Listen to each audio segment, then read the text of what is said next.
Hello प्यारे बच्चों, स्वागत है आप सभी का आपके प्यारे से स्टडी प्लेटफॉर्म एजुकेशन वाला आर के मेहता के इसी यूट्यूब चैनल पर।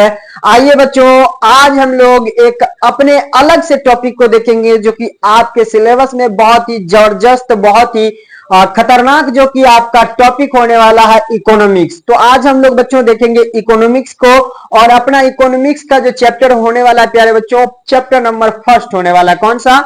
यानी कि आज जो हम लोग देखेंगे पहले चैप्टर को देखेंगे जिसका नाम है अर्थव्यवस्था एवं इसके विकास का इतिहास। तो आज हम लोग जानेंगे कि अर्थव्यवस्था आखिर होता क्या है, जिसको हम लोग इकोनॉमिक्स में यानी कि अर्थशास्त्र के अंतर्गत पढ़ते हैं। साथ ही साथ हम लोग ये भी देखेंगे कि इसका विकास जो है कैसे कैसे हुआ था, इसको हम लोगों को क्या करना है प्यारे बच्चों, तो देखना है। मतलब अर्थव्यवस्था होता क्या है और इसका किस तरह से विकास हुआ है, इसको हम लोगों को देखना है। और भारत में जो अर्थव्यवस्था है ये किस प्रकार का है, इसको हम लोगों को क्या करना है, तो देखना है। तो चलिए लेक्चर को स्टार्ट करेंगे। इससे पहले अगर आप भी चैनल पर पहली बार आ रहे हैं तो चैनल को जरूर सब्सक्राइब कर लीजिएगा। साथ ही साथ अगर वीडियो पसंद आए तो एक लाइक करके और क्या कर दीजिएगा, तो अपने दोस्तों को इस लेक्चर को शेयर जरूर कर लीजिएगा। तो चलिए लेक्चर को स्टार्ट करते हैं बहुत ही जबरदस्त तरीके से, बहुत ही शानदार और बहुत ही जानदार तरीके से। चलिएगा, हम लोगों को पहले ये देखना है प्यारे बच्चों कि अर्थव्यवस्था क्या होता। अर्थव्यवस्था, तो अर्थव्यवस्था जो होता है, अर्थव्यवस्था आर्थिक क्रियाओं का वह संगठन, वह संरचना, वह ढांचा होता है जहां से हम लोग आय प्राप्ति करते हैं। क्या करते हैं? आय। मतलब क्या? मतलब कहने का अर्थ है पैसा, है ना। अर्थव्यवस्था से ही हम लोग क्या करते हैं? पैसा प्राप्त करते हैं। अर्थव्यवस्था के अंतर्गत हम लोग किसी न किसी कार्य को, किसी न किसी किसको करेंगे, किसी न किसी कार्य को करेंगे जिससे हमें क्या हो, आय की प्राप्ति हो। अर्थव्यवस्था के अंतर्गत हम लोग क्या करेंगे, तो किसी न किसी कार्य को करेंगे जिससे हमें आय की प्राप्ति हो। तो ये क्या कहलाएगा, तो अर्थव्यवस्था कहलाएगा। और इसी कार्य के संगठन समूह को हम लोग अर्थव्यवस्था व्यवस्था कह सकते हैं। तो चलिए देखते हैं। और इसका विकास, मतलब आप लोग जानते होइएगा कि पहले जो है लोग काफी दयनीय स्थिति से पैसा को प्राप्त करते थे, यानी कि बच्चों आय प्राप्त करते थे। और आज जो है प्यारे बच्चों, आय प्राप्त करने का बहुत ही आधुनिक और बहुत ही नया नया तरीका हमारे सामने प्रकट हो चुका है। जैसे आज जो मैं आपको पढ़ा रहा हूं, ये आय का ही एक स्रोत है और ये आधुनिक स्रोत है। ये प्राचीन समय में या फिर कुछ साल पहले जो है ये स्रोत आय कमाने का, यानी कि आय अर्जन करने का जो है प्यारे साथियों, ये स्रोत उपलब्ध हमारे पास नहीं था। तो चलिए, वहां से पहले क्या था, तो पहले लोग जो है तख्ती पर पढ़ा करते थे, गुरुओं के आश्रम में जाकर के पढ़ते थे, आश्रम में जाके पढ़ते थे। और आज जो है प्यारे साथियों, प्यारे बच्चों, आप लोग जो पढ़ रहे हो कहां पर, तो आप लोग क्लास रूम में जो आप लोग पढ़ रहे हो, यहां पर जो आके पढ़ रहे हो, तो ये भी तो एक क्या है, अर्थव्यवस्था का विकास ही हुआ है। पैसा कमाने का यानी कि आय प्राप्त करने का ये भी तो एक साधन है। पहले हम लोग यहाँ थे और धीरे धीरे धीरे धीरे धीरे धीरे करके आज हम लोग यहां तक पहुंच गए हैं। और यहां जाने की जो है प्यारे साथियों क्या कर रहे हैं, हम लोग तैयारी कर रहे हैं। बेसिकली यही आपका क्या कहलाएगा, तो यही आपका कहलाएगा अर्थव्यवस्था का विकास। तो चलिएगा, अब हम लोग अपने लेक्चर को देखेंगे और अपने आज का जो ऑब्जेक्टिव टाइप का क्वेश्चन आंसर होने वाला है प्यारे साथियों, इसको हम लोग देखेंगे, जिसमें 50 आपका क्या रहेगा, तो ऑब्जेक्टिव रहेगा, जो कि कुल मिला के 50 अंक का होगा, 50 नंबर का होगा।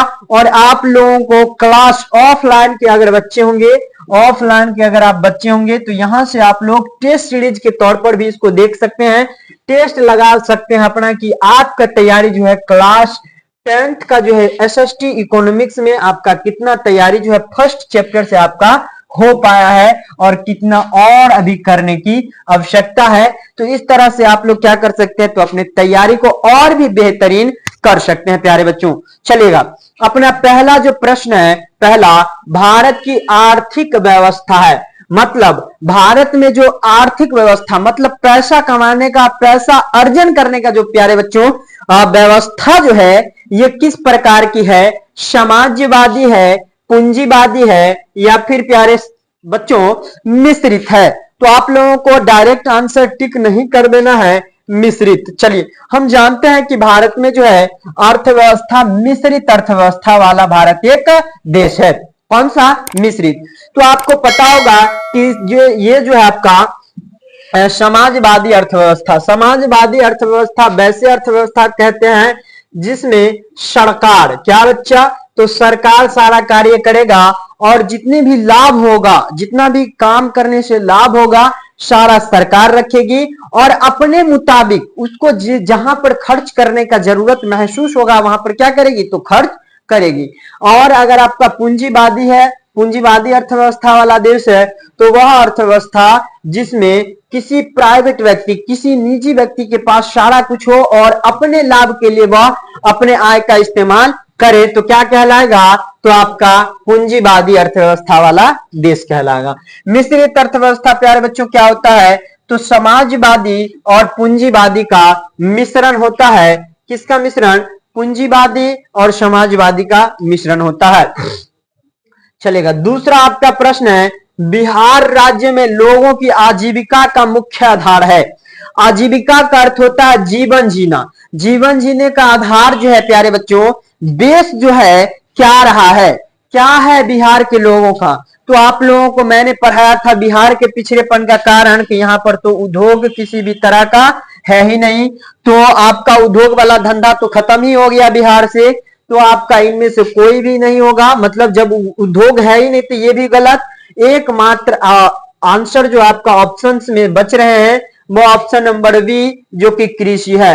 अपना बिहार जो है कृषि प्रधान है, लेकिन अब फिर भी अपना बिहार जो है प्यारे बच्चों पिछड़ा हुआ है। इसका वजह यह है कि हम बिहारी जो है कृषि कार्य तो करते हैं, लेकिन हमारे पास खेतों का जो आकार है बहुत छोटा छोटा है। क्या है? हमारे पास खेतों का आकार बहुत छोटा छोटा है। साथ ही साथ हम लोग पुराने ढंग से यहाँ पर पुराने तौर तरीके से खेती करते हैं। साथ ही साथ हम लोगों के पास जो है तकनीक का क्या बच्चों, तकनीक की भी क्या है? कमी है। और हम अपने खेत में जो है रसायनों का भी उपयोग नहीं करते, जिसके कारण हमारी जो स्थिति है काफी दयनीय है और कृषि प्रधान होते हुए भी हम पिछड़े हुए हैं। तो बिहार में एक कार्य होता पैसा कमाने का, वह कार्य प्यारे बच्चों कौन सा? तो कृषि कार्य। चलिएगा। राष्ट्रीय विकास परिषद का अध्यक्ष कौन होता है? प्यारे बच्चों राष्ट्रीय विकास परिषद भारत के द्वारा एक संस्था बनाया गया था, एक संस्था जिसका निर्माण जो है 1952 ईस्वी में किया गया था। कब किया गया था? राष्ट्रीय विकास परिषद नामक संस्था बनाई गई थी, जिसका जो है प्यारे बच्चों निर्माण जो है 1952 में किया गया था। और इसके अध्यक्ष जो होते हैं प्रधानमंत्री होते हैं। कौन होते हैं? प्रधानमंत्री प्यारे बच्चों। और मैं बता दूं कि इस राज्य का, इसका जो है प्यारे बच्चों गठन क्यों किया गया था? तो इसका गठन किया गया था कि आपको पता होगा कि सन 1950 ईस्वी में भारत में योजना आयोग का गठन किया गया था।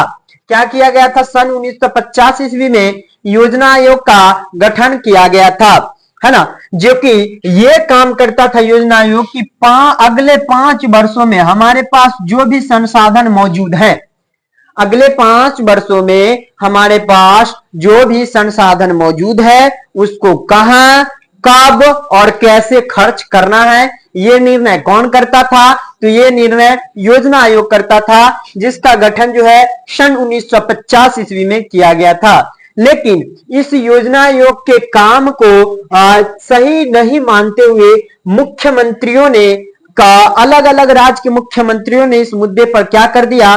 तो विरोध कर दिया कि हाँ हमारी स्थिति दयनीय है, हमें ज्यादा चाहिए, हमें कम चाहिए। इस तरह से क्या कर दिया? तो विरोध कर दिया, जिसके कारण एक संस्था का गठन किया गया सन 1952 ईस्वी में, जिसका नाम रखा गया राष्ट्रीय विकास परिषद। और इसमें यह बताया जाता था मुख्यमंत्री के द्वारा कि हमें ये चाहिए, ये चाहिए, ये चाहिए, तो योजना आयोग के द्वारा जो है प्रोवाइड करवाने की जो है प्रयास की जाती थी। चलिएगा। तो इस तरह से आपको समझ में आ रहा होगा कि प्रधानमंत्री राष्ट्रीय विकास परिषद के अध्यक्ष होते थे। क्या? प्रधानमंत्री। और योजना आयोग के भी अध्यक्ष जो है प्यारे बच्चों कौन होते थे? तो आपका यही होते थे, प्रधानमंत्री ही। चलिएगा, निम्नलिखित में से कौन बीमारू राज्य है? बीमारू, यहां पर आप लोग देख पा रहे हो बीमारू, बीमारू। चलिएगा, एकदम आराम से। आज के बाद आपका एक भी प्रश्न इससे बाहर प्यारे बच्चों नहीं होगा, बस आपको दिल थाम के बैठना है। बिहार से बिहार होता है, क्या होता है? बिहार, है ना, बिहार हो जाता है। बिहार से एम ए से जो है प्यारे बच्चों क्या हो जाता है? मध्य प्रदेश हो जाता है, मतलब कि प्यारे बच्चों एमपी हो जाता है। क्या हो जाता है? एमपी। क्या? एमपी हो जाता है, याद रखना है। और आर से जो है प्यारे बच्चों, आर से आपका राजस्थान क्या हो जाता है? राजस्थान। क्या होता है? राजस्थान। यू से प्यारे बच्चों आपका उत्तर प्रदेश, उत्तर प्रदेश। साथ ही साथ प्यारे बच्चों आपका यू से ही उड़ीसा होता है, उड़ीसा। चलेगा, तो कौन कौन सा राज्य आएगा प्यारे बच्चों? तो यहां से आपका बीमारू से जो निकल के आएगा, क्या निकल के आ जाएगा प्यारे बच्चों? बीमारू। यहां पर अगर आप देखोगे तो बी आई से बिहार, एम ए से मध्य प्रदेश, आर से राजस्थान, यू से उत्तर प्रदेश, और आपका ये उत्तर प्रदेश भी हो जाएगा आपका, साथ ही साथ प्यारे बच्चों उड़ीसा भी हो जाएगा, है ना। तो ये दोनों को याद रखना है। अगर इनमें से जैसे कि आप लोगों को बिहार मिले, मध्य प्रदेश मिले, बिहार मिले, मध्य प्रदेश मिले, राजस्थान मिले, उत्तर प्रदेश मिले, या फिर मिले आपका उड़ीसा, इन सभी राज्यों में आपको बता देना है कि कौन है बीमारू राज्य। तो ये सभी के सभी क्या है? बीमारू राज्य हैं। तो यहां से आप लोग देख पा रहे हो कि ये सभी जो आपका ऑप्शन नंबर डी बिल्कुल ही सही है। अगर आपसे पूछा जाए तो अक्सर आपके बिहार बोर्ड एग्जाम में जो है बिहार को ही, किसको बच्चा? बिहार को ही दे करके और आपसे पूछ लिया जाता है कि निम्नलिखित में से कौन बीमारू राज्य है? कौन बीमारू राज्य है? साथ ही साथ एक और बात पूछा जाता है कि कौन पिछड़ा राज्य है प्यारे बच्चों? तो बिहार को ही पिछड़ा राज्य भी कहा जाता है। बिहार को ही पिछड़ा राज्य कहा जाता है क्योंकि इसकी स्थिति जो है प्यारे बच्चों काफी दयनीय रही है। जितनी इसकी अच्छी स्थिति होनी चाहिए उतनी अच्छी स्थिति इसकी नहीं रही है, जिसके कारण हम लोग पिछड़ा राज्य इसको घोषित कर रखे हैं। चलिएगा, भारत में विकास की कौन सी संस्था, विकास की नीति जो है प्यारे बच्चों कौन सी संस्था बनाती है? भारत में जो विकास होता है, आज जो हमें पुल में इतना 100 करोड़ खर्च करना है, सड़क में इतना 100 करोड़, चावल राशन में इतना करोड़, देश के विकास में इतना करोड़, तो बच्चों ये जो निर्णय लेता है ये कौन सी संस्था है जो भारत में ऐसा कार्य करती है प्यारे बच्चों? तो मैं आपको बताते चलूं कि आपका नीति आयोग जो है ऐसा कार्य करती है। अगर लेकिन आपसे पूछा जाए कि 1950 से लेकर 2014 ईस्वी तक भारत में जो आपका विकास की नीति को कौन सी संस्था बनाती थी या फिर कौन सी संस्था तैयार करती थी, तो संस्था का नाम बताओगे? योजना आयोग। क्या बताओगे? योजना आयोग। क्या बताना है? योजना आयोग। लेकिन आपको यहां पर जो पूछा गया कि कौन सी संस्था बनाती है, तो ये कौन सा हो जाएगा? नीति आयोग। कौन सा? नीति आयोग। प्यारे बच्चों आपको याद रखना है कि नीति आयोग का स्थापना जो है ये कब हुआ था? तो नीति आयोग का स्थापना, ये जो आपका ऑप्शन नंबर सी है नीति आयोग, इसका स्थापना 1 जनवरी 2015 ईस्वी में किया गया था। कब? 1 जनवरी सन 2015 ईस्वी में नीति आयोग का स्थापना किया गया था। किसके स्थान पर? तो योजना आयोग के स्थान पर। इसको भंग करके योजना आयोग को भंग कर दिया गया, समाप्त कर दिया गया, और इसके स्थान पर जो है तो इसको योजना आयोग को 2014 में समाप्त किया गया और 1 जनवरी 2015 ईस्वी को भारत में नीति आयोग की स्थापना माननीय प्रधानमंत्री श्री नरेंद्र दामोदर दास मोदी जी के द्वारा जो है इस संस्था का गठन 1 जनवरी 2015 ईस्वी को कर दिया गया था। चलिएगा, तो यहां पर आप सभी को इतना बात समझ में आ गया होगा। तो आपका योजना आयोग का अगर स्थापना पूछे तो आपका हो जाएगा 1950। कब हो जाएगा? 1950 ईस्वी में इस संस्था का निर्माण हुआ था और इसको भंग यानी कि समाप्त सन 2014 ईस्वी में कर दिया गया था। चलिएगा, नीति आयोग का स्थापना मैंने आपको बताया ही। राष्ट्रीय विकास परिषद का स्थापना जो है प्यारे बच्चों 1952 ईस्वी में किया गया था। चलिएगा, इतना बात याद रखते हैं तो आप सभी को किसी भी प्रकार का कोई भी दिक्कत नहीं होने वाला है। चलिएगा, अगला, भारत में पहला मानव विकास रिपोर्ट जो है जारी कब हुआ था? भारत में पहला जो है मानव विकास रिपोर्ट जारी कब हुआ था? तो प्रश्न संख्या 6 का अगर आंसर देखें तो आपका सही उत्तर है ऑप्शन नंबर ए, जो कि आप देख पा रहे हो। Option number A is right answer. मतलब कि भारत में ये पहली बार कब बताया गया कि भारत का मानव कितना विकास कर रहा है, कितना डेवलपमेंट है और उसको कितना आगे और भी जाना है, तो ये आपका यहां पर बताया गया था। चलेगा, नेक्स्ट आपका प्रश्न संख्या 7, निम्नलिखित में से कौन से देश में कौन ऐसा देश है जहां पर मिश्रित अर्थव्यवस्था है?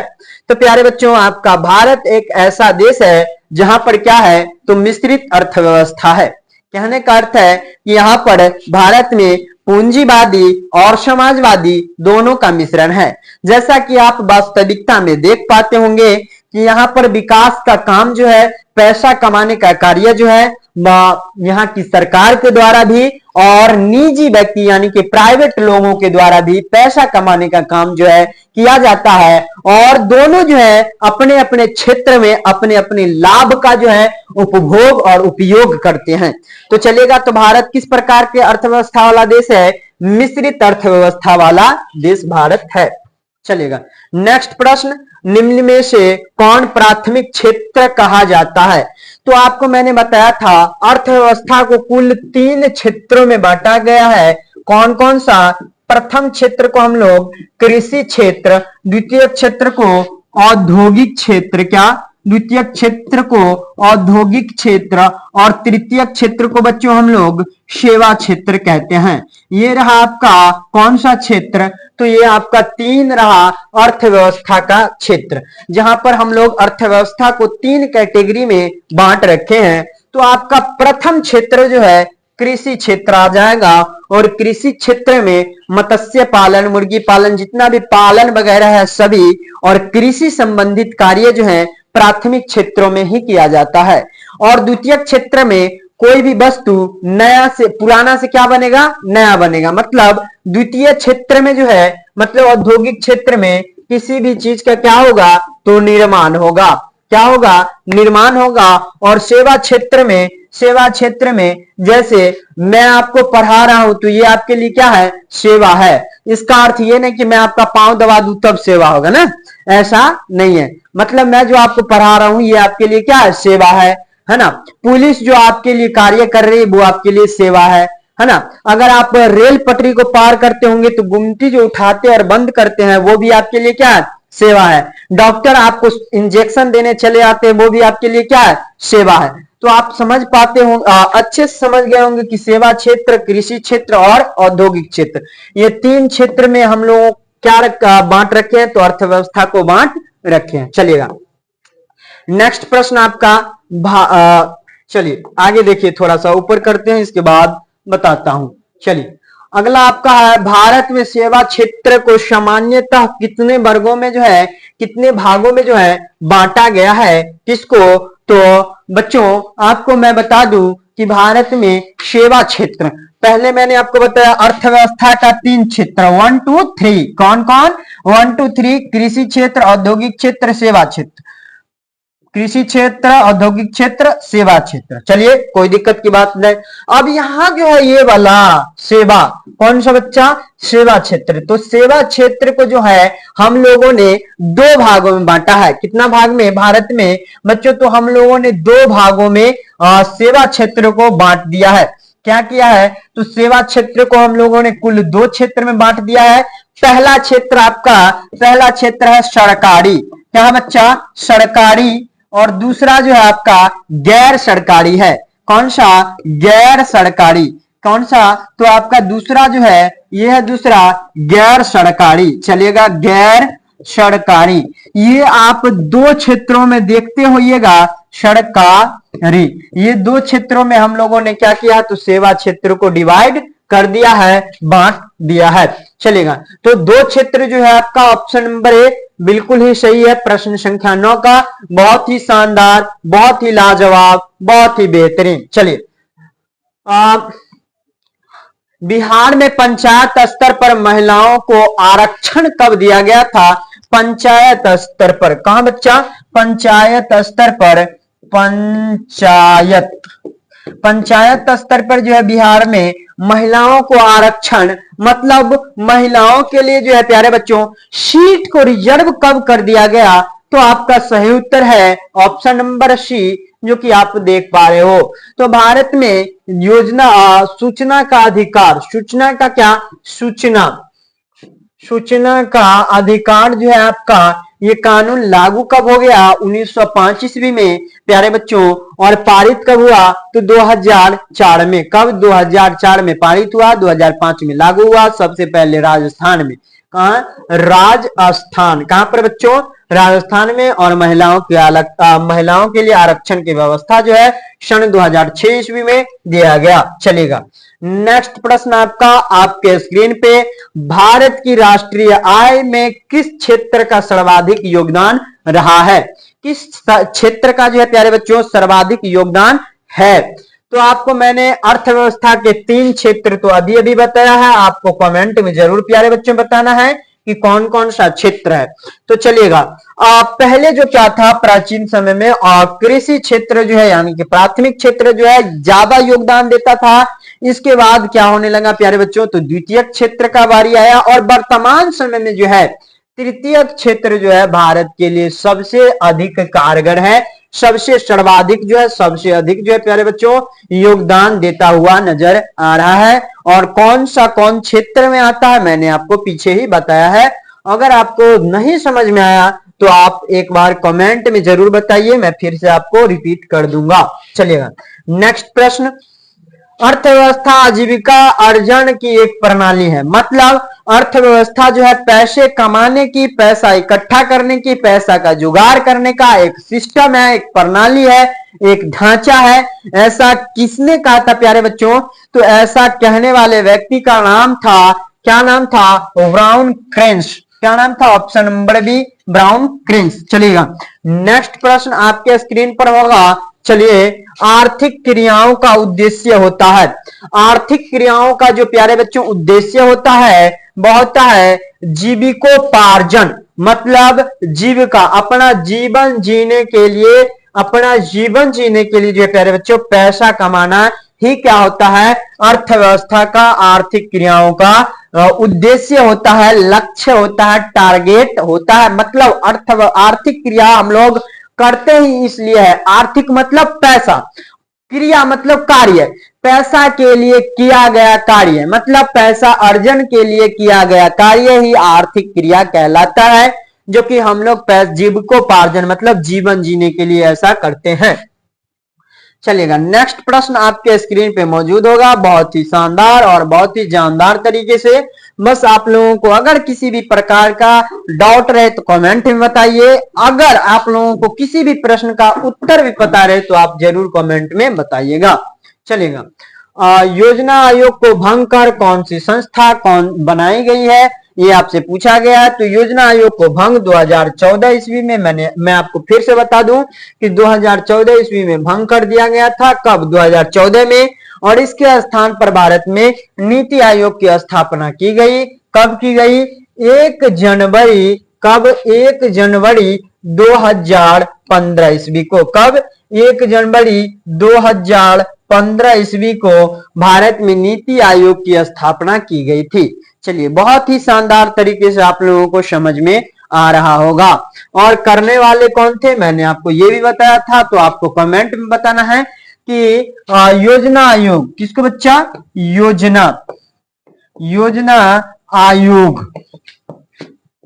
आयोग को भंग किसने किया था?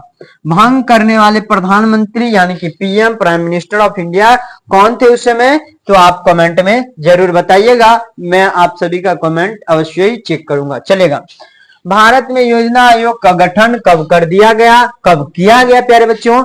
तो बताइए कमेंट में, एक बार बताइए कमेंट में, मैं फिर आप सभी का तो आंसर बताता हूं। तो एक बार जरूर बताइएगा कि भारत में योजना आयोग का गठन जो है कब कर दिया गया, मतलब कब किया गया। तो सही उत्तर आपका ऑप्शन नंबर है, जो कि आपको दिख रहा है 15 मार्च 1950 ईस्वी को। कब? 15 मार्च 1950 ईस्वी को। इसके बाद जो है इसका क्या काम था? तो इसका योजना आयोग का काम था बेसिकली ये था कि इसमें कुल 8 सदस्य होते थे, सदस्यों की संख्या 8। कितना? सदस्यों की संख्या 8। इसके अध्यक्ष कौन था? प्रधानमंत्री यानी कि पीएम इस आयोग के जो है अध्यक्ष होते थे।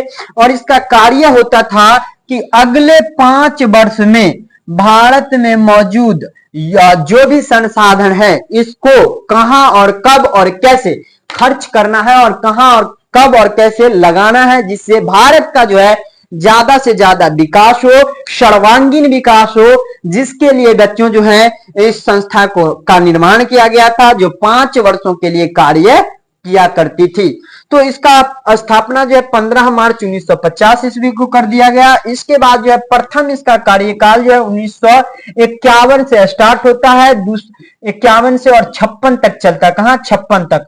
फिर 56 से 1956 से स्टार्ट होता है और कितना तक चलता है? 61 तक चलता है। फिर 61 से स्टार्ट होता है और 66 तक चलता है ना, मतलब कि लगातार 5 वर्षों के लिए जो है ये कार्य करती रहती है ये संस्था। लेकिन जब 1966 आता है तो भारत में आपको पता होगा कि सन 1965 ईस्वी में भारत और पाकिस्तान का बहुत ही जबरदस्त युद्ध हो जाता है, जिसमें भारत काफी हानि झेलनी पड़ती है। हार तो नहीं होती लेकिन काफी हानि झेलनी पड़ती है। किसके द्वारा? तो ताशकंद समझौता, ताशकंद किसके द्वारा? ताशकंद समझौता, जो कि 1966 में हुआ था। इस समझौता के द्वारा जो काफी भारत को हानि झेलनी पड़ती है। क्यों? कि भारत जो है पाकिस्तान के ज्यादा क्षेत्रों पर कब्जा कर लिया था, और जिसके कारण भारत का फिर समझौता के दौरान क्या हुआ? तो भारत जितना क्षेत्र पर कब्जा किया था, है ना, भारत तो ज्यादा पर किया था, इसको लौटाना पड़ा, भारत को लौटाना पड़ा पाकिस्तान को, और पाकिस्तान जो थोड़े से क्षेत्र पर कब्जा किया था वो लौटा दिया किसको? भारत को। जिसके कारण जो है हार्ट अटैक हो गए थे इस समझौता में भाग लेने वाले हमारे जो प्रधानमंत्री थे, कौन थे? लाल बहादुर शास्त्री। उनका निधन हो जाता है 1966 ईस्वी में, इसी टेंशन के चक्कर में कि भारत को काफी हानि झेलनी पड़ी थी, जिसके कारण, और इसी सब के कारण जो है भारत की आर्थिक स्थिति जो है काफी दयनीय हो गई थी। और 1966 आते आते भारत में क्या करना पड़ा? तो 5 वर्षीय योजना के स्थान पर वार्षिक योजना लाया गया। क्या लाया गया? वार्षिक योजना लाया गया। क्या? वार्षिक योजना लाया गया। कब? 1966 से बच्चा 1967, फिर 67 से 68, 68 से फिर 69, फिर 69 के बाद जो है ये 3 वर्षों के लिए बच्चा क्या हुआ? 3 वर्षों के लिए वार्षिक योजना लाया गया, जिसको क्या कहते हैं हम लोग? तो योजना अवकाश कहते हैं। अवकाश का मतलब होता है छुट्टी। जो योजना चल रही थी उसकी क्या हो गई? छुट्टी हो गई, चल गया कुट्टी काटने, है ना।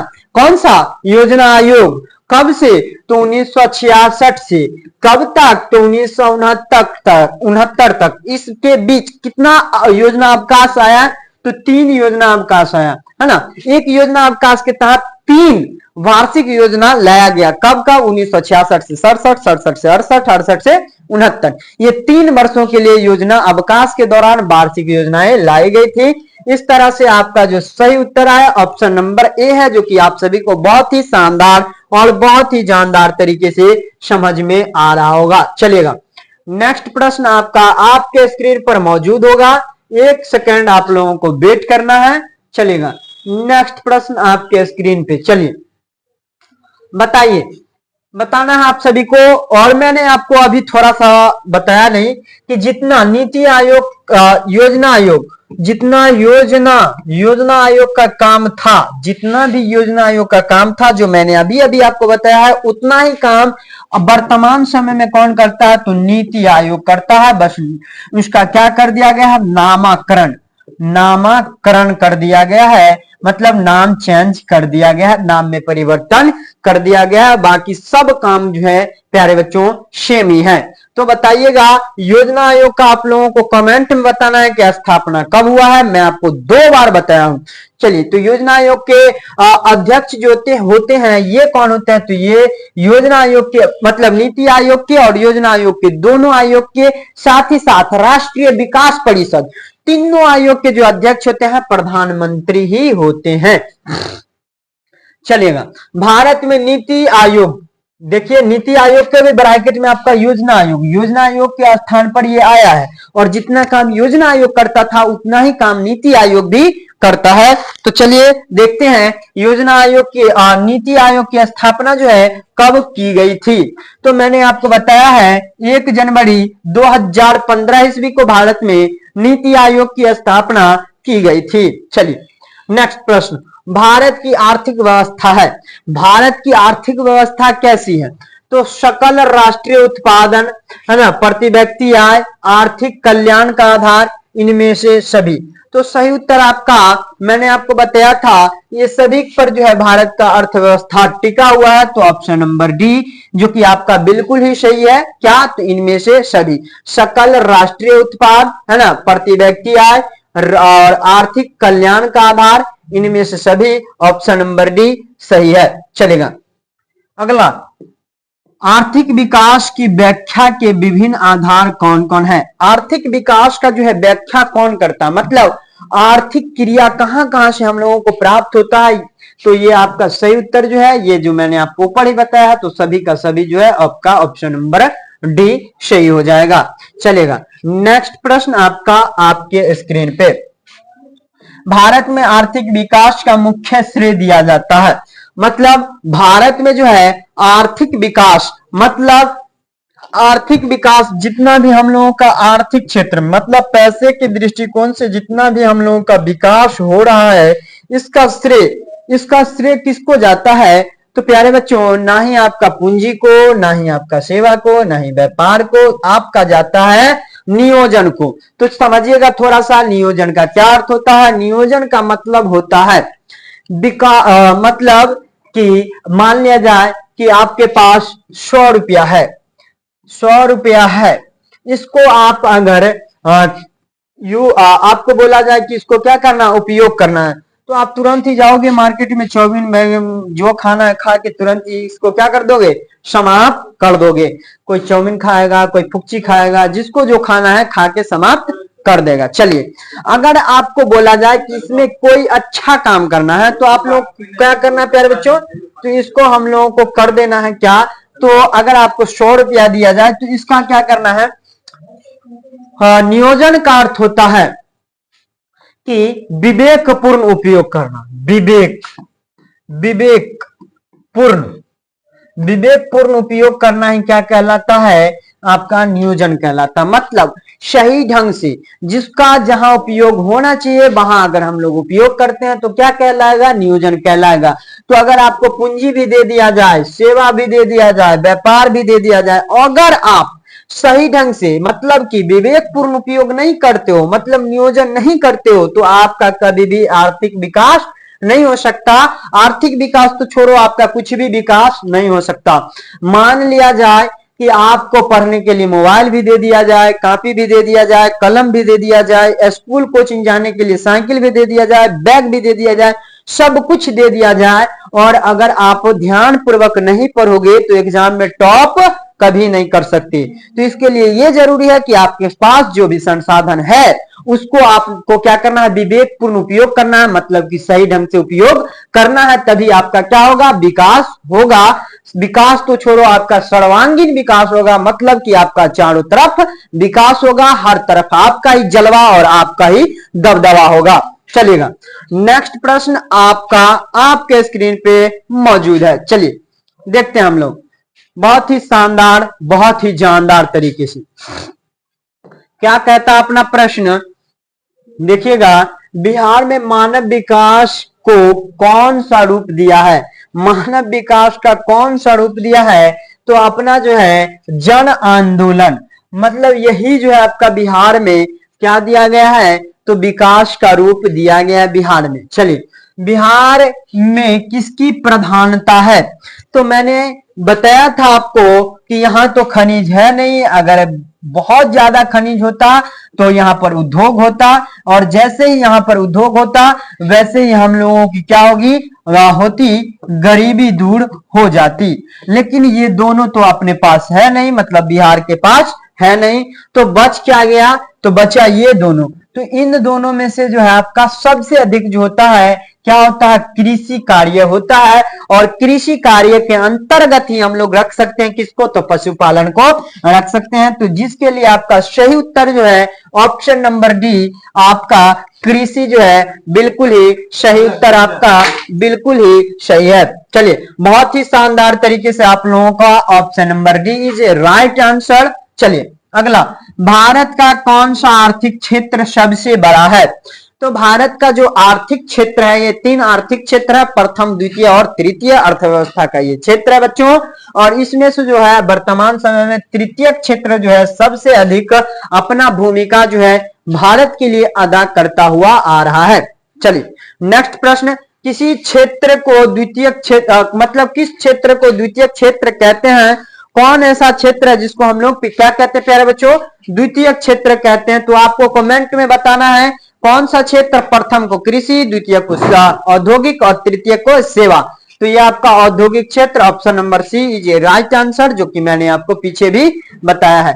चलिए बहुत ही शानदार, बहुत ही जानदार तरीके से हम लोग सीखेंगे, बशर्ते कि आप लोगों को लाइक, सब्सक्राइब एंड शेयर करते रहना है, बहुत ही लाजवाब तरीके से सीखने के लिए। चलिएगा, भारत की जनसंख्या 2011 की जनगणना के अनुसार कब हुआ, मतलब कितना था? तो आपको मैं बता दूं कि भारत में जो जनगणना का क्रम है वह प्रति 10 वर्ष पर, मतलब मान लिया जाए कि 2011 में हुआ था जनगणना, 2021 में प्यारे बच्चों जो है होना चाहिए था। कब? 2021 में। लेकिन आपको पता है कि 2020 में जो है कोरोना महामारी से विश्व के प्रत्येक देश जो है जूझ रहे थे, जिसके कारण जो है भारत में जनगणनाएं नहीं हो पाई थी। तो अभी जो हम लोग डाटा फॉलो करते हैं 2021 का ही करते हैं। तो इस समय जो भारत में कितना था प्यारे बच्चों?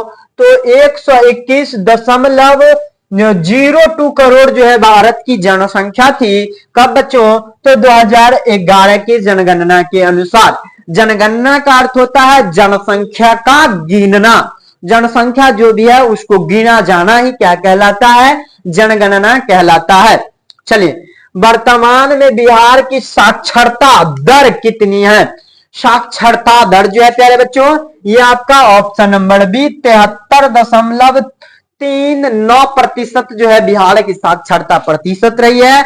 साक्षरता का अर्थ होता है कि व्यक्ति कितने पढ़े लिखे हैं, कितना समझते हैं। और भारत में साक्षरता को बताया गया कि ऐसा व्यक्ति जिसको किसी भी भाषा को, चाहे हिंदी हो, इंग्लिश हो, फारसी हो, उर्दू हो, जो भी हो, संस्कृत हो, जो भी हो, उसको बोलना, लिखना, साथ ही बोलना, थोड़ा बहुत लिखना और समझना आ जाए, वो बच्चा क्या कहलाएगा? तो साक्षर कहलाएगा। साक्षर क्या कहलाएगा?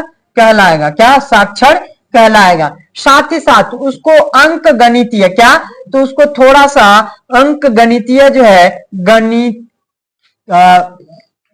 अंक गणितीय जो है उसको थोड़ा बहुत परिकलना आना चाहिए, थोड़ा बहुत गिनना, थोड़ा बहुत समझना आना चाहिए। क्योंकि सबको पता है कि भारत में जो है व्यक्ति गरीब है, और यहाँ पर अगर आप किसी के यहाँ काम करोगे तो उसके भाषा को समझोगे, है ना, थोड़ा बहुत आपके अंदर समझदारी होगी, और आपको पैसा कम से कम आप जो उसके यहाँ रोजगार की हो, काम की हो, उसको लेने के लिए आपको समझ में तो आना चाहिए कि आप कितना पैसा कमाए हो और आपका पैसा कितना उसके यहाँ बनता है।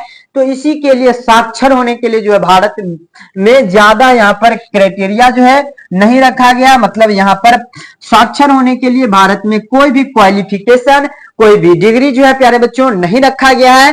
फिर भी बिहार का जो है आपका प्रतिशत 73% ही है। कहने का अर्थ ये है, कहने का अर्थ यह कि 27% लोग जो है अभी भी 2011 की जनगणना के अनुसार जो है प्यारे बच्चों अभी भी बिहार के लोग किसी भी भाषा को नहीं समझ पा रहे हैं, नहीं बोल पा रहे हैं, और न ही अंक गणितीय उनको थोड़ा बहुत परिकलना आता है, मतलब गिनना समझना आता है। मतलब 27% लोग अभी भी बिहार में ऐसे हैं।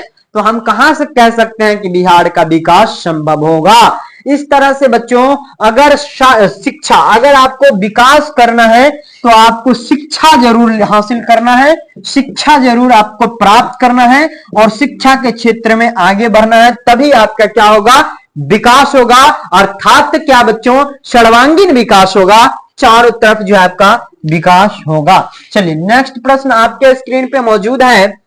किस यंत्र के आगमन के बाद सूचना, शिक्षा एवं ज्ञान सर्वसुलभ हो गया है? मतलब कौन ऐसा संसाधन आया है, संसाधन जो है हमारे पास, क्या मोबाइल फोन आया है, कंप्यूटर आया है, कैलकुलेटर आया है, या फिर इनमें से कोई नहीं? कौन ऐसा संसाधन जो है आया है जिसके कारण हम लोग ज्ञान को, मतलब शिक्षा को एक जगह से दूसरे जगह जो है बड़ी ही आसानी से हम लोग पहुंचा सकते हैं। साथ ही साथ सूचना, मतलब किसी भी संदेश को एक जगह से प्यारे बच्चों दूसरे जगह जो है पहुंचा सकते हैं, तो वह संसाधन जो है आपका सबसे अधिक जो है कंप्यूटर ने ऐसा भूमिका अदा किया है। किसने? तो कंप्यूटर ने इस तरह का कार्य जो है किया है।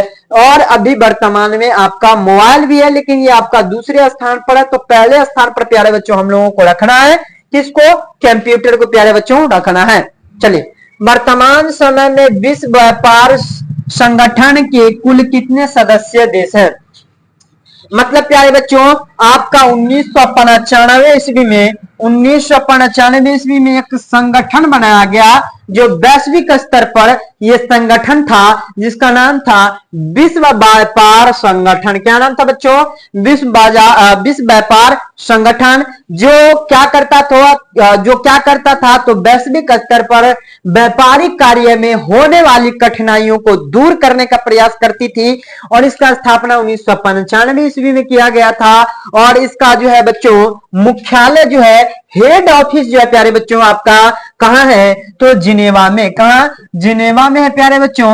और आपसे यहां पर जो पूछा गया प्यारे साथियों, ये पूछा गया है कि इसमें सदस्य देशों की संख्या जो है विश्व व्यापार संगठन, वर्ल्ड ट्रेड ऑर्गेनाइजेशन, जिसको हम लोग WTO भी कहते हैं, वर्ल्ड ट्रेड ऑर्गेनाइजेशन, है ना। तो इसका जो है प्यारे बच्चों इस संगठन में सदस्य देश, कितने देश मिलकर ये संस्था जो है बनाए हैं और कार्य कर रहे हैं? तो बच्चों आपका उक्त निम्नवत ऑप्शन में जो है सही उत्तर आपका ऑप्शन नंबर सी 164 है।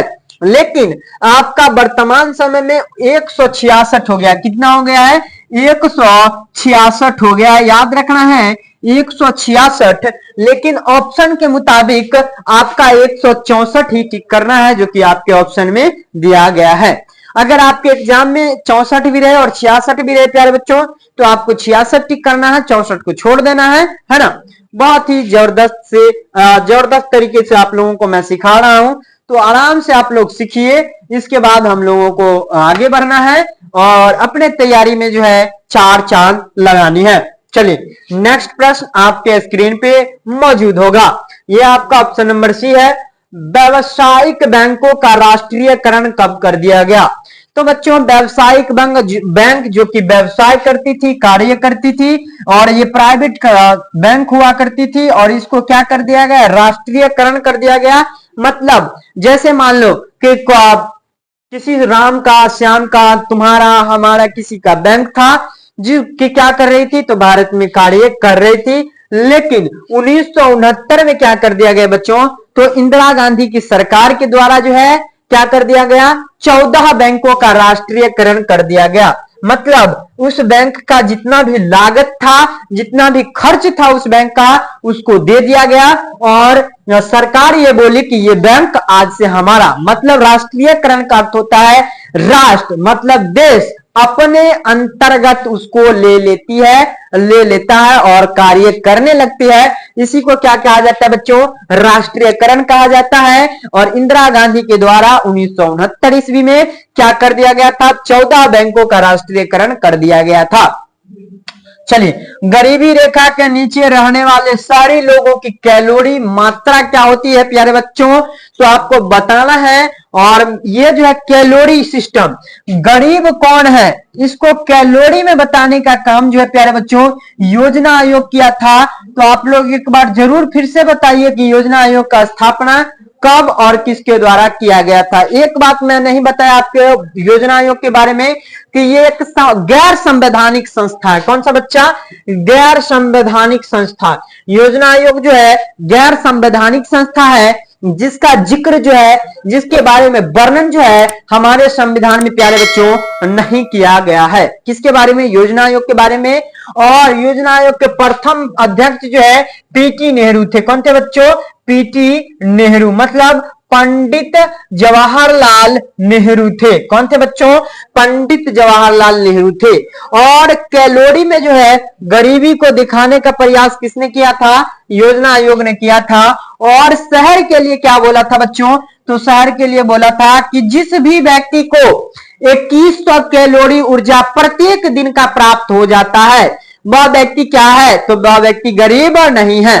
अगर आपको बता दूं मैं प्यारे बच्चों कि जिस व्यक्ति को एक दिन का 24 शहर में अगर बात करें तो 2100 कैलोरी ऊर्जा प्राप्त हो जाता है, वह व्यक्ति गरीब नहीं है। कैलोरी का अर्थ होता है ऊर्जा, मतलब ताकत। अगर आप को गांव के लोग देखिएगा ज्यादा मेहनत का काम करते हैं और शहर के लोग जो है ज्यादा मानसिक, मतलब गांव के लोग शारीरिक और शहर के लोग जो बच्चों मानसिक कार्य करते हैं। तो शहर वासियों के लिए कैलोरी ऊर्जा कम दे दिया गया योजना आयोग के द्वारा, जो कि 2100 कैलोरी था, है ना। और ग्रामीण क्षेत्रों के लिए जो है बच्चों 2400 कैलोरी ऊर्जा दिया गया। कितना दे दिया गया? 2400 कैलोरी ऊर्जा जो है ग्रामीण क्षेत्रों को दिया गया कि अगर किसी भी व्यक्ति को प्रत्येक दिन का 2400 कैलोरी ऊर्जा प्राप्त हो जाता है तो वह व्यक्ति जो है प्यारे बच्चों गरीब नहीं है। क्या नहीं है? गरीब नहीं है। चलेगा, नेक्स्ट प्रश्न आपके स्क्रीन पे बहुत ही शानदार, बहुत ही जानदार तरीके से मौजूद होगा, बस आप लोगों को सीखने की आवश्यकता है। चलिए, जनसंख्या वृद्धि से आर्थिक विकास होगा। जनसंख्या वृद्धि हो रहा बच्चा, तो कहां से आर्थिक विकास होगा? तो ऑप्शन नंबर बी, क्या मंद हो जाएगी, मतलब रुक जाएगी, बहुत धीरे धीरे चलेगी। बिहार में सबसे अधिक जनसंख्या वाला जिला कौन सा है? तो बिहार में सबसे अधिक जनसंख्या वाला जिला बिहार की राजधानी पटना है। बिहार में जिलों की संख्या जो बच्चों 38 है। ये प्रश्न आपका पूछा जा चुका है, बच्चे 34 टिक करके आए थे। सन 2021 की बात है। कब? सन 2021 की बात है। तो आप लोगों को याद रखना है बिहार में जिला की संख्या जो है 38 है और भारत में राज्यों की संख्या जो है 28 है ना। बहुत ही शानदार तरीके से याद रखना है।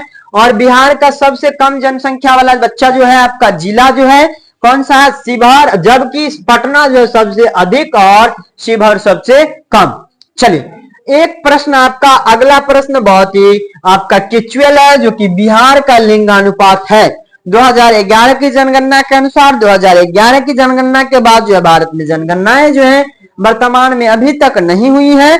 पिछले बार जो हुआ था आज से एक आध साल पहले बच्चों, वो था आपका सर्वे था, जातीय सर्वे हो रहा था, जातीय रिपोर्ट सर्वे किया जा रहा था, जनगणनाएं नहीं हुई थी।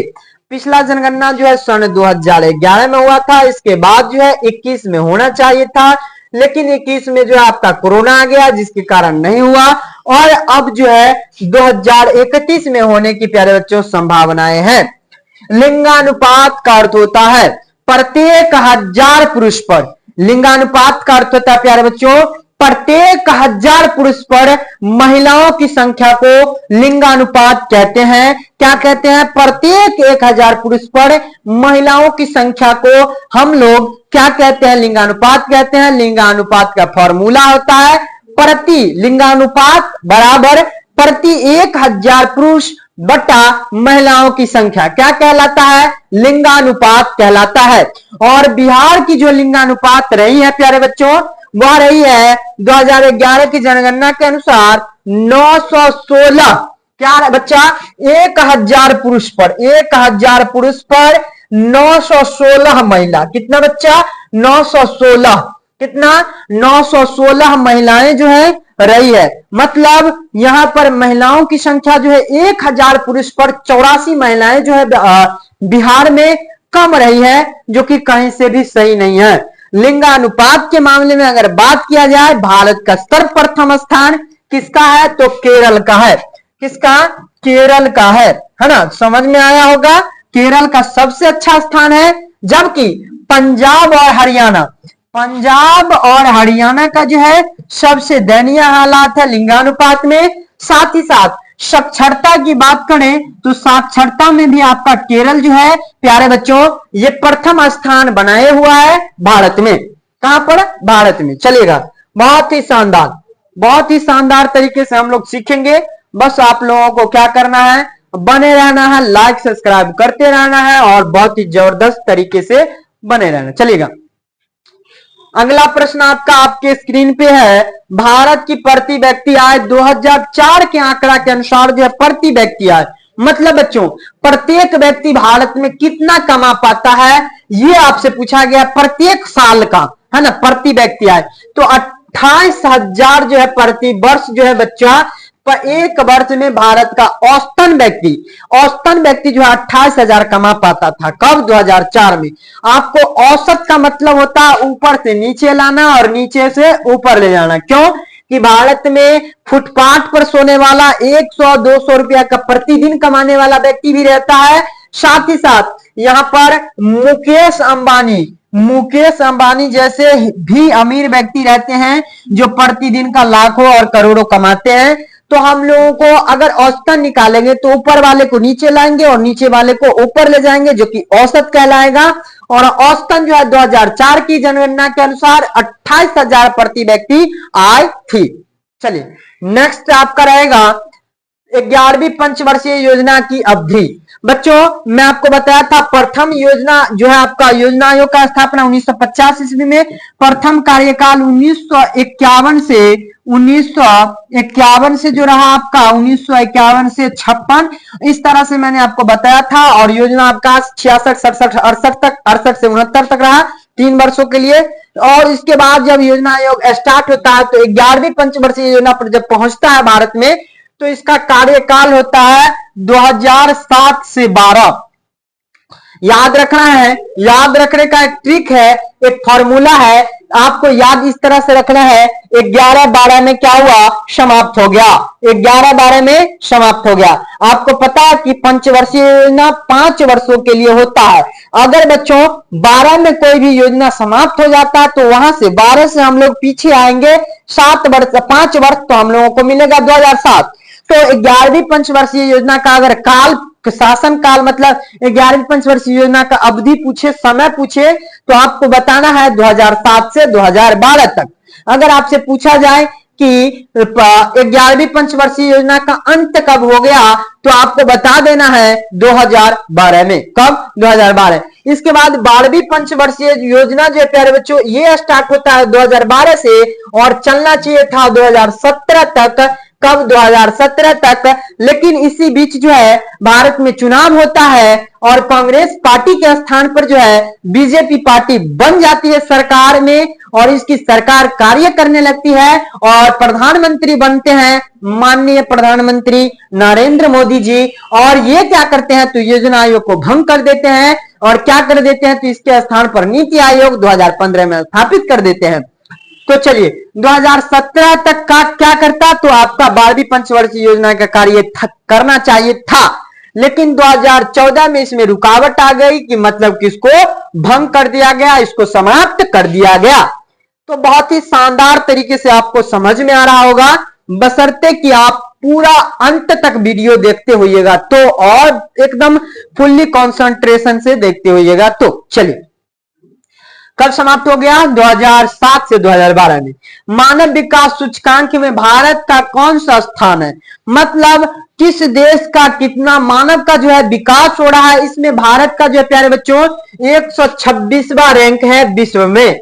और हम लोग विश्व गुरु बनने चले हैं। क्या बनने चले हैं? विश्व गुरु। मतलब बार बार कहते हैं कि हमारा स्थान ये है, वो है, फलाना डिकाना है, तो अपना स्थान देखो मानव विकास सूचकांक में विश्व में 126वां स्थान लेकर के हम लोग विश्व गुरु बनने वाले हैं। बहुत ही शानदार तरीके से चलेगा। शिक्षक द्वारा अपने पुत्र को पढ़ाना कौन सी क्रिया कहलाएगी? आर्थिक क्रिया, मतलब वैसा क्रिया जिससे हमें आय की प्राप्ति हो, अनार्थिक क्रिया जिससे हमें आय की प्राप्ति ना हो, दोनों या फिर इनमें से कोई नहीं। जब शिक्षक खुद अपने पुत्र को पढ़ा रहा है, अपने पुत्र अपने बेटा को पढ़ा रहा है जी, तो उसको पैसा कौन देगा? जब खुद ही पढ़ा रहे हैं खुद से, तो पैसा बचा रहे हो ना, पैसा कमा तो नहीं रहे हो, तो कौन हो जाएगा? अनार्थिक क्रिया। क्या हो जाएगा? अनार्थिक क्रिया। चलेगा, मतलब जिससे हमें अर्थ की प्राप्ति ना हो, आय की प्राप्ति ना हो। बहुत ही शानदार तरीके से आपको समझ में आ रहा होगा। निम्नलिखित में से कौन भारतीय सरकार की जो है केंद्रीय बैंक रही है? तो भारत का जो केंद्रीय बैंक है रिजर्व बैंक ऑफ इंडिया है। कौन सा है? Reserve bank of India. इसी को हम लोग आरबीआई कहते हैं। क्या कहते हैं बच्चों? आरबीआई। और आरबीआई का स्थापना जो है 1935 ईस्वी में किया गया था। कब किया गया था? 1935 ईस्वी में। और आरबीआई ही बैंक एक ऐसी है जो भारत में नोट क्या करती है? तो छापती है, मतलब पैसा छापती है। समझ में आया? तो आपको इतना बात आरबीआई के बारे में याद रखना है, जहां से आप लोगों को सारा जो है काम आपका चल जाएगा। चलिए, इनमें से किसका अर्थव्यवस्था में योगदान नहीं होता? योगदान जो है नहीं होता कृषि। अगर कृषि करेंगे फिर भी हम कुछ ना कुछ कमाएंगे, बैंकिंग कार्य से भी हम लोग कुछ ना कुछ कमाएंगे, उद्योग कार्य से भी हम लोग कुछ ना कुछ कमाएंगे। जिस तरह से क्या होगा, तो अर्थव्यवस्था में इसका योगदान आएगा। लेकिन एक जो है आपका काला बाजारी, गलत काम, इससे हमें जो है बच्चों किसी भी तरह का जो है अर्थव्यवस्था में इसका कोई योगदान नहीं है। समावेशी विकास से जीवन स्तर ऊंचा होता है। समाज के कुछ लोगों का, समाज के कुछ वर्गों का, समाज के सभी वर्गों का, इनमें से कोई नहीं। तो समावेशी विकास प्यारे बच्चों हम लोग कहते ही उसको है जिससे समाज के प्रत्येक वर्गों का क्या हो? तो विकास हो। समाज के प्रत्येक वर्गों का जीवन स्तर जो है ऊंचा हो, समाज के प्रत्येक वर्गों का जो है सर्वांगीण विकास हो। इसी को बच्चों हम लोग क्या कहते हैं? तो समावेशी विकास कहते हैं। और इसमें जो है सही उत्तर आपका निकल के आ जाएगा ऑप्शन नंबर सी, समाज के सभी वर्गों का, समाज के प्रत्येक व्यक्ति का जो है जहां पर विकास होगा तभी हम लोग कहेंगे समावेशी विकास, अन्यथा समावेशी विकास हम लोग नहीं कहेंगे। चलेगा, आपका जो है प्रथम पंचवर्षीय योजना का काल जो है कब से शुरू हुआ था? समय या अवधि जो है कब से स्टार्टिंग हुआ था? तो आपको मैं बता देता हूं कि 56 में अंत हुआ था। तो आपको बताना है कि कमेंट में कि शुरुआत कब से हुआ था प्रथम पंचवर्षीय योजना का। चलेगा, बहुत ही शानदार, बहुत ही जानदार आपका प्रश्न रहेगा। चलिएगा, आपका जो है 12वीं पंचवर्षीय योजना की अवधि क्या है? 12वीं पंचवर्षीय योजना की अवधि जो है प्यारे बच्चों क्या रहने वाली थी आपका? तो आपको याद एक बात रखना है, 11-12 में समाप्त हो गया।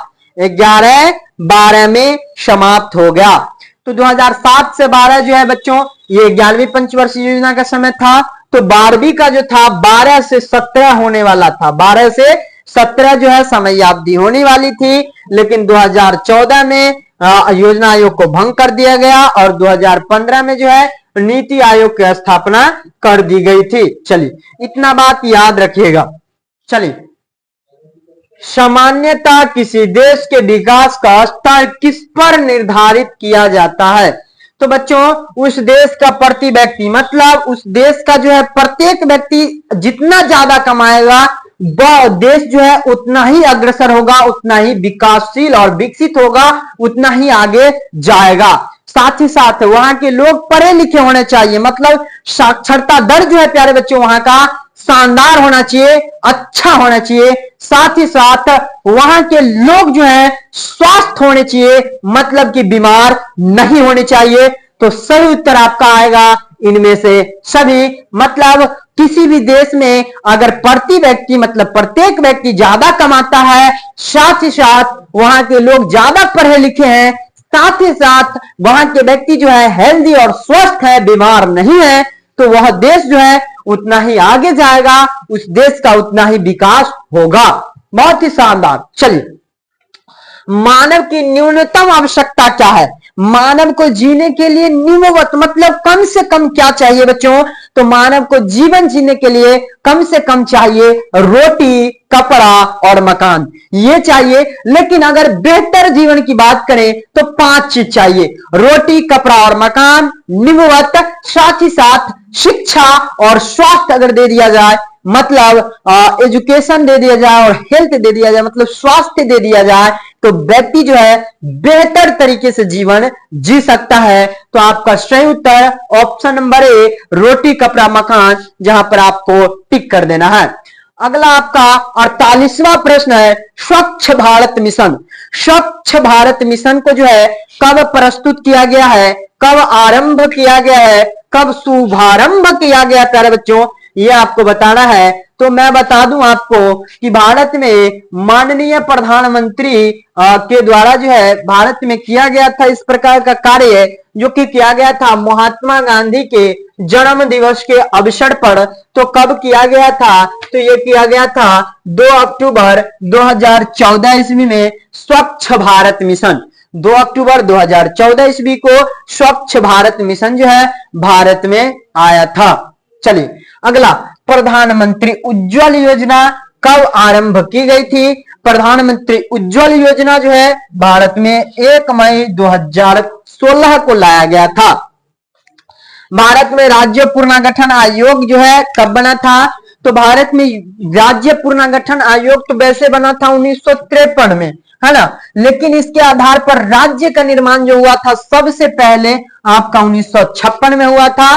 जो कि राज्य पुनर्गठन आयोग के अध्यक्ष की बात की जाए तो न्यायमूर्ति फजल अली थे, जो कि पटना के प्रथम मुस्लिम, पटना उच्च न्यायालय के प्रथम मुस्लिम न्यायाधीश थे न्यायमूर्ति फजल अली। इनके अध्यक्षता में ही राज्य पुनर्गठन आयोग को बनाया गया और इसने क्या किया, तो भाषा के आधार पर भारत में राज्यों का निर्माण किया। तो इस तरह से बच्चों आपका जो है लेक्चर समाप्त होता है और आप सभी को आशा करूंगा कि कहीं से भी एक भी डाउट नहीं रहेगा, आपके पहले चैप्टर में नहीं रहेगा। अब आपको अब शानदार तरीके से दुनिया का कोई भी बोर्ड एग्जाम दे दो, आपको कोई भी दिक्कत नहीं होगा, बशर्ते कि आप इस लेक्चर को अंत तक देखे होंगे, साथ ही साथ अपने दोस्तों में शेयर किए होंगे, लाइक एंड सब्सक्राइब किए होंगे। तो चलिए, अगर आपको सारा बात अगर याद रहता है इस लेक्चर का तो आप धूम मचा के आओगे बोर्ड एग्जाम में 2025 में, तोड़ कर नहीं, फोड़ कर नहीं, जोड़ कर नहीं, सारा कुछ करके आओगे, जैसे कि आज मैं आया हूं। आज मेरा भी था एग्जाम और बहुत ही शानदार तरीके से कलम तोड़ करके लिखा और बहुत ही शानदार एग्जाम गया। और इसी तरह से आप लोग अगर पढ़ाई करते हो तो आप लोगों का भी बहुत ही शानदार एग्जाम जाएगा। मिलेंगे अब हम लोग नेक्स्ट चैप्टर में नेक्स्ट लेक्चर के साथ, तब तक के लिए best of luck, well done.